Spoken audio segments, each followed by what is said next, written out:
Joining us today on Pirate Radio Live to kick off our 2025 ECU football opponent previews is the play-by-play voice of the Campbell Fighting Camels, Chris Hemeyer. Chris, how you doing, man?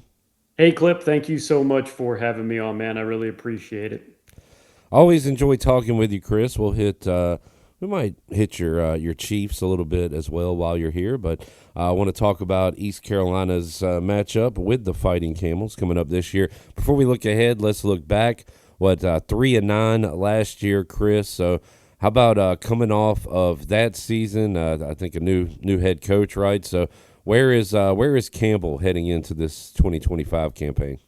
Yeah, definitely. The coaching staff in a lot better place. It was a really, really good hire with Braxton Harris, who was an associate head coach here. And you'll remember, Clip, because we talked about this because I think one of the years was the last time that Campbell came up to play ECU.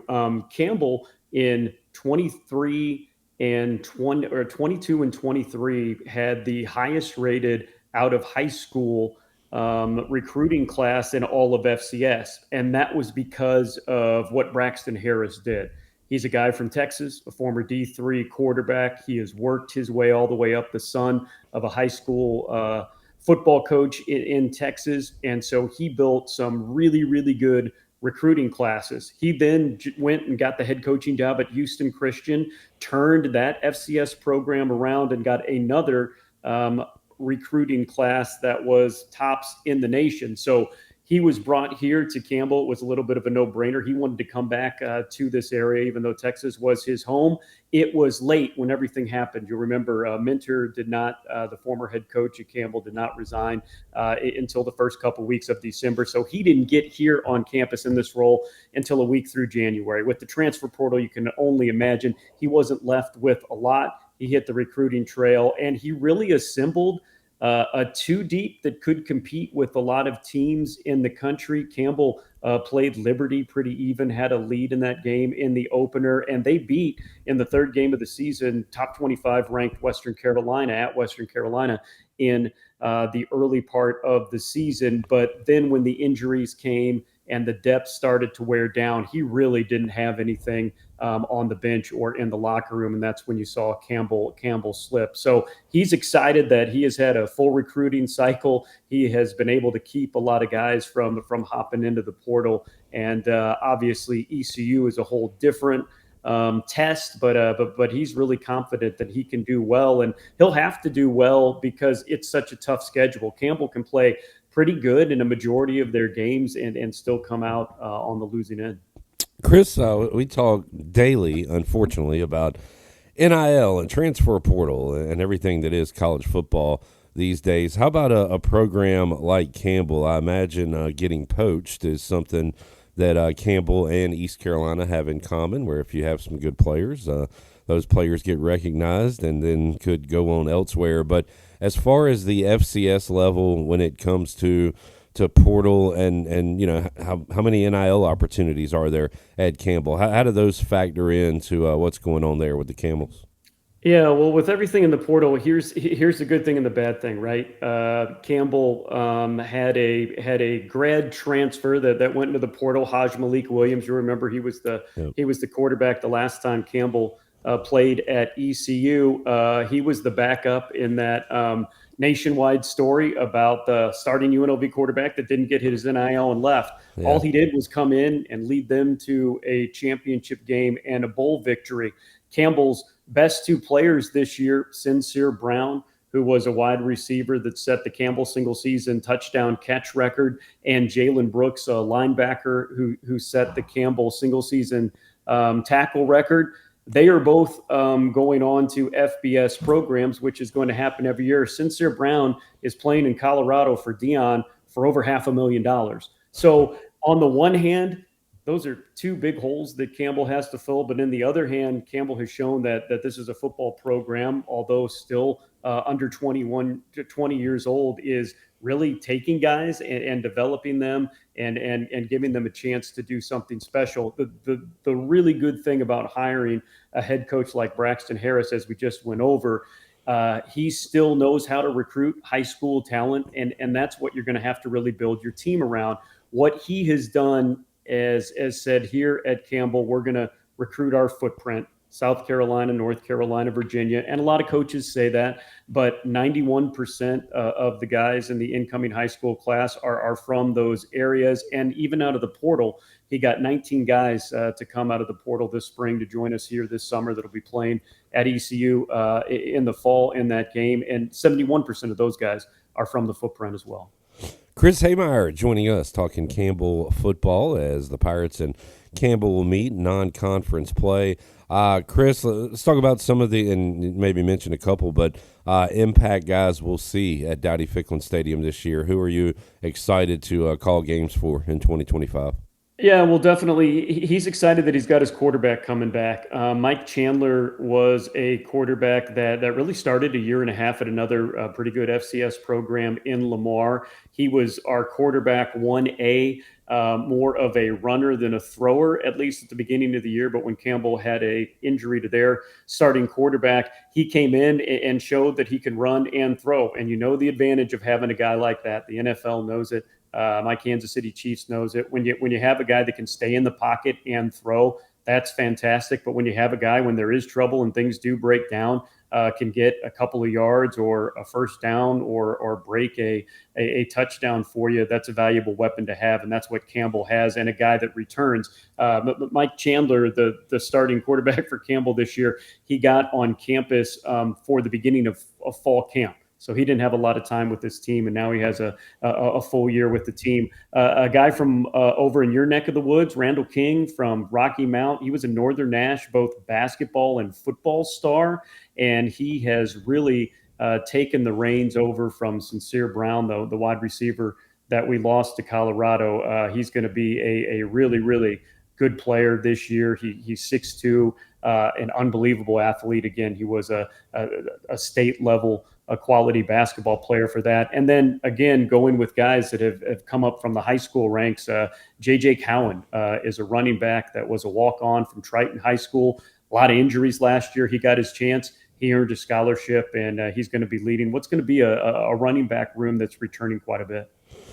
Talking to Chris Hemeyer today on Pirate Radio Live. Chris, one thing the FCS had right, more so than the FBS for years, is the playoff format and exciting postseason, which now the FBS is trying to do and tinkering with it and seeing what they come up with. But as far as that goes, Chris, what has to go right? What do the Camels need to do to get into that bracket? How about the conference play, winning the conference, and trying to get into to postseason play? Yeah, absolutely. One of the very good things, and we've talked about it before on this show, because you're so great to have us on whenever Campbell and ECU meet in anything. But it's Campbell going from the Big South to the CAA. The CAA is a football conference that I think right now currently has 5 teams that have won a national championship in the FCS before. It's a big conference at 14 going into this year. And because of that, they have a lot of football-only members as well. Because of that, this is a conference that routinely gets 4 bids into the FCS playoffs, 3 at large, 1 automatic, but they have put 5 and 6 teams in at times. So for Campbell, if they can go 6-2 in conference this year and maybe pick up a game in the non-conference, Campbell's playing 2 FBS teams this year. They'll be at NC State for the first time ever later in the conference, but they have some tough non-conference games, but at home. Furman and Western Carolina, 2 SoCon schools that were both in the top 25 last year. So if they could pick up one of those and get to the top third of the conference, that's what's so exciting about being in the CAA is you get recognized as being in one of the toughest FCS conference in the entire nation. And so you can get that at-large bid. You don't have to win the whole thing. Chris Hemeyer joining us for those longtime Pirate Radio listeners or those longtime sports fans in the East. You'll remember Chris as the host of the 5th Quarter, hosted his own show here at Pirate Radio, formerly of WCTI 12. So very familiar with what goes on around here. Also the voice of the old K-Tribe Kinston Indians. So Chris, you have run the gamut as far as your career in sports media. How about what you do now? You are settled in, awesome gig there in Bowie's Creek, and certainly I'm happy for you. But how do you kind of compare this to your other past lives in the sports media world? Yeah, it's funny when you were rattling off all of those. I think it was the year when I was doing ECU baseball. I was doing their radio play by play.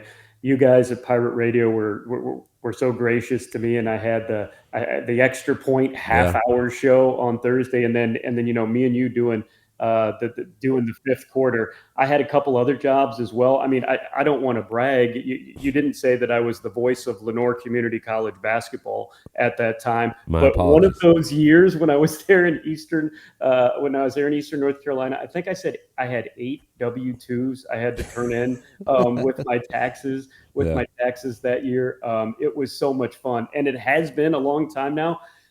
We used to do these things over the phone for the last decade and a half that I've been here, Clip. Since I knew we were doing video, I had to update my Twitter profile. You used to show this great picture of me from about 4 years in, where my hair was a lot browner than this, and yeah, I didn't want people, because Twitter is a place where you go. I'm sorry, X is a place where you go for truth and for of course. everybody is what they are, and I didn't want people to think that I'm lying, especially on social media. So I'm glad we got to do this video thing. This is what I look like now.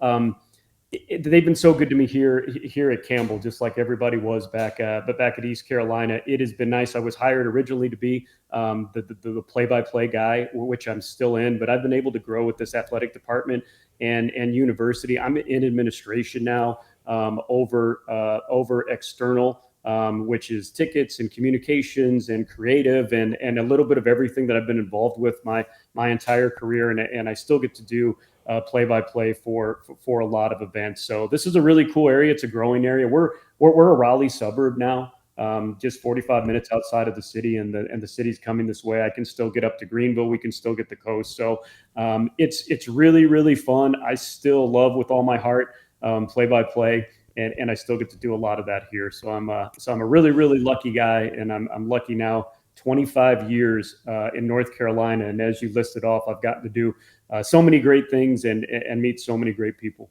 That's awesome, Chris. And yeah, good things don't always happen to good people, but I think in this case it did. So I'm very happy for you, Chris. We've got our producer Jarrett here, big Raiders fan.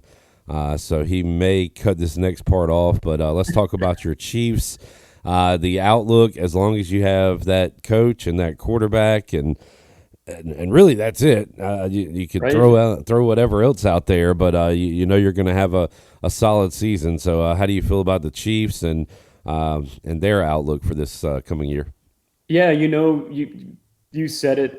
When you have those two, it makes a whole lot of difference. But I think maybe a fired up and a little bit embarrassed by the majority of last year, Travis Kelsey, to throw in the mix as well. Like, can you get the Kelsey or 85% of the Kelsey that you got 2 or 3 years ago? I mean, there's a reason that his production was down, just because if you blanket Kelsey with two or three guys, you probably have a chance. But it'll be interesting to see that they have survived you're the top of everybody's schedule. You're the team that everybody has tried to beat, and they showed that last year by trying to get to the Super Bowl. So we'll see if everybody stays healthy, and if they can just develop that other receiver, which they're going to have to. I mean, this will be Kelsey's last year, as everybody knows. But if they could do a couple of other options to take the pressure off them, who knows? I mean, again, I've been living the dream, so Yeah. anything else on this is really icing on the cake. But the Washington football team and the Commanders Monday Night Football, Kansas City, Yeah. Arrowhead Stadium. Two teams go head to head. Yeah, we looked at our schedules and for our favorite teams and did our biggest games of the year, and Yeah. I think I had that one number one. It was that, and then the rematch with the Lions, who we beat in the playoffs, as my two games to look at. But yeah, Jaden Daniels likes being under those lights, so I'm very excited about that. I haven't heard any talk about this yet, Chris, but like, at some point you do start to maybe look at the next guy in line. Like, where are we at with Mahomes with that? Has there been any talk of drafting a guy in the third round and developing him for 2 or 3 years, or are we still a ways away from that with Mahomes? The talk is LeBron James, I think, has slept in an oxygen chamber for the last 15 or 20 years. And so whatever he is doing, Yeah. I am hoping they're doing with him because there is no plan B. And also too, Mahomes has stayed remarkably healthy for this run as well. I mean, he has had some, been nicked up, and there's been some excuses for he's been carrying injuries and stuff like that. But yeah, as you know, you can have a great defense, you can have a great wide receiver, a great running back, but it's that quarterback, as Washington found out, that is that X factor, that is the thing that takes good teams to great and great teams to teams that win Super Bowl. I won't go through my whole past as a Chiefs fan, but maybe for some new listeners that are now looking at me on video for the first time, the Chiefs were not in the Super Bowl from Super Bowl IV till the first time they got into the Super Bowl and won it. So that was a long time, a long time. We don't deserve this. Chiefs fans don't, but some that like the Chiefs before Patrick Mahomes, you know, a little bit of it is okay. But it really started turning last year. It was before, like, people being like, "Oh, the Chiefs in the Super Bowl again," to being like, "The Chiefs are in the Super Bowl again. We're tired of it." I mean, family members were coming out of the woodwork to be happy that what happened to the Chiefs in the Super Bowl, and sad that they even got that far. People definitely have Chiefs fatigue. I don't have it as much as I did with the Patriots because I think Andy Reid and Patrick Mahomes are likable. Jarrett will disagree with that again as a Raiders fan, but and man, I was rooting for him hard because the worst thing on earth is Dallas winning the Super Bowl. Second Yeah. worst would be Philadelphia. So that's where I stood there.